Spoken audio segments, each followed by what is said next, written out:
एक धन्ना जी करके भगवान के भक्त थे, छोटे से थे। घर में संत आए, संत शालिग्राम भगवान की सेवा करते थे। अब धन्ना जी बैठ करके देखते थे और देखते ही बड़े खुश होते थे।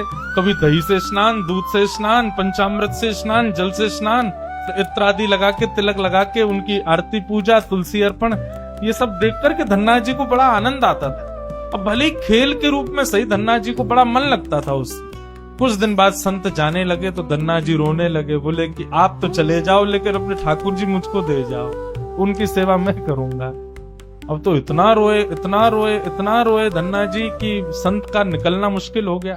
संत ने क्या किया, रात्रि में धन्ना जी सोए, बाहर से काला काला एक पत्थर ले आए और उस पर इत्र आदि लगा के, उसको तिलक विलक लगा के, उसको सिंहासन पर बैठा दिया और अपने ठाकुर जी को नीचे बैठा दिया। धन्ना जी सुबह बोले, संत जी आप मत जाओ, छोटे बालक। संत बोले, अच्छा देखो, अंदर आओ मंदिर में। मंदिर में गए तो बोले, देखो वो तो सिंहासन पर ठाकुर जी बैठे और नीचे हमारे ठाकुर जी बैठे, बताओ तुमको कौन से चाहिए। धन्ना जी बोले, मैं तो सिंहासन वाले लूंगा, बड़े वाले ठाकुर जी मेरे। बोले ठीक है, तो उनकी सेवा करो, अब हमको जाने दो। अपने शालिग्राम जी को लेकर के संत चले गए। अब धन्ना जी उस पत्थर की सेवा करते हैं, असली शालिग्राम तो संत अपने संग ले गए, लेकिन धन्ना जी इतने भाव से सेवा करते थे। महाराज लाल तिलक लगाने के लिए माँ ने रोली नहीं दिलाई तो ईंट ले आए, ईंट को घिस करके उसी से लाल लाल रोली बना दी, वही लगाते। भोग धराने के लिए फल तोड़ लाते। मतलब सेवा की व्यवस्था नहीं होती थी तो धन्ना जी कैसे ना कैसे करके करते थे। छोटे से बालक हैं, खेल खेल में सेवा करते थे। मैं संत किसी और के घर में आए तो धन्ना जी वहां जाके अपनी सब सेवा बताते, मैं ऐसे ऐसे करता हूँ। संत बोले, भोग नहीं लगाते अपने ठाकुर जी का? बोले भोग। बोले तुमको भूख लगती है? बोले हाँ, ऐसे ठाकुर जी को भी भोग लगाना चाहिए ना। छोटे बालक को ऐसे ही समझा दिया। अब तो धन्ना जी ने माँ से आज बढ़िया खिचड़ी बनवाई, कड़ी बनवाई, रोटी सब्जी बनवाई और भोग लगा के ले गए ठाकुर जी के पास। संत ने बताया था पर्दा करके भोग लगाना, पर्दा लगा दिया, भोग ठाकुर जी के सामने धर दिया। धन्ना जी बार बार पर्दे में से देखें, खा ही नहीं रहे, ठंडा हो जाएगा भोग।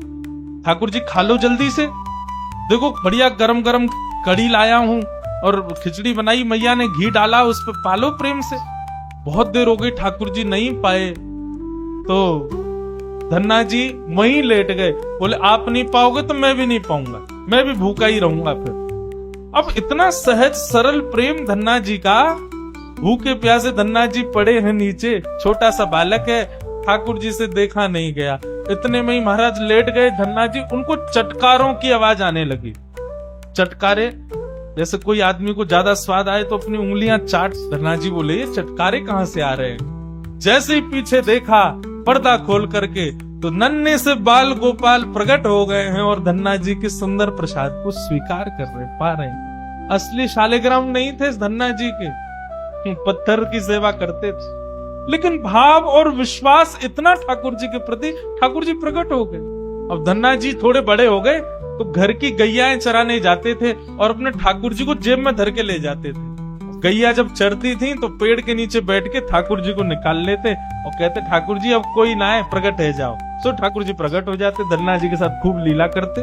ठाकुर जी ने धन्ना जी से कहा, आज गाय चराने नहीं जाओगे? बोले आज हमारी बुआ जी आई हैं, घर में बहुत सारे मेहमान आए, आज हम नहीं जाएंगे। तो ठाकुर जी बोले, एक काम कर, गैयान को गांव से बाहर ले जा और मोकू भी बाहर पधराया, तेरी जगह आज गैया मैं चराया हूँ। तो यही होने लगा। अब थोड़ी दूर तक धन्ना जी जाते, उसके बाद ठाकुर जी को बाहर निकालते और ठाकुर जी प्रकट हो जाते, गैया चराने ठाकुर जी जाते। आज 11-12 साल हो गए, वो संत आए जिनके शालिग्राम जी की सेवा थी। संत जैसे आए, धन्ना जी ने प्रणाम किया, जय हो मेरे गुरुदेव, गुरु जी के चरणों में प्रणाम। गुरु जी आपने ऐसे ठाकुर जी प्रदान किए, मेरा तो जीवन उत्सव हो गया। अच्छा कहाँ है तुम्हारे ठाकुर जी, सेवा पूजा कैसी चल रही है, अभी तक कर ही रहे हो? उनको लगी पत्थर है, बचपन में की होगी, अब तो बड़ा हो गया। कहाँ है तुम्हारे ठाकुर जी? बोले ठाकुर जी अभी नहीं है, ठाकुर जी तो गैया चराने गए। संत बोले मतलब? बोले हाँ, मैं कभी व्यस्त होता हूँ तो मैं ठाकुर जी को गैयाओं के संग भेज देता हूँ, ठाकुर जी गैया चराने जाते। संत बोले पहले तो छोटा था, अब तो इतना बड़ा हो गया, ये अभी भी बचकानी बातें करता है। अरे लाला ऐसे मत बोला करो। तो नहीं सच में ठाकुर जी गैया चराने गए, आपको विश्वास नहीं? शाम को चलो मेरे संग। गुरु जी को लेकर के वन में गया तो वन में गैया चर रही थी। बोले कहाँ है तेरे ठाकुर जी? अरे देखो वो दोहरी गैया के पीछे पीछे हाँक रहे हैं वाकू, पीछे पीछे चल रहे हैं वाक्य, देखो ठाकुर जी दिख तो रहे। गुरुजी बोले हमको नहीं दिख रहे। धन्ना जी दौड़ के ठाकुर जी के पास गए, बोले मेरे गुरुजी आए, उनको दिख जाओ। भगवान बोले उनको नहीं दिखेंगे हम बस तुमको ही देखेंगे, तुम्हारे सखा है तुमको दिखेंगे, सबको थोड़ी दिखेंगे। अरे भैया ऐसा मत करो। क्यों? बोले आपको और मोको एक दूसरे से मिलवावे वाले तो गुरुजी हैं। गुरुजी यदि मुझको नहीं देके जाते आपको तो आप मुझे कैसे मिलते? मेरे गुरुदेव हैं, इन्होंने ही तो मुझको दिया था आपको। ठाकुर जी रीझ गए, पुनः पुनः धन की भक्ति, ऐसा भाव। इतने में ही नील माधव नीलमणि ठाकुर जी प्रकट हो गए।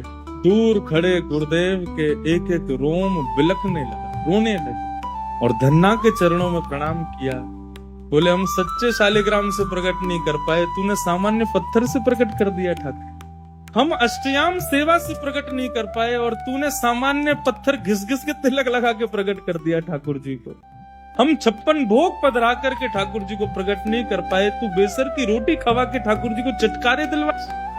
हम यहाँ ठाकुर जी से प्रार्थना करते हैं कभी त्रिभंग लली से सीधे लली भी बन जाओ, नेक पूरे दिन यूं ही खड़े रहो, दर्द है जातो को हाथ में ने हाथ सीधे कर लो।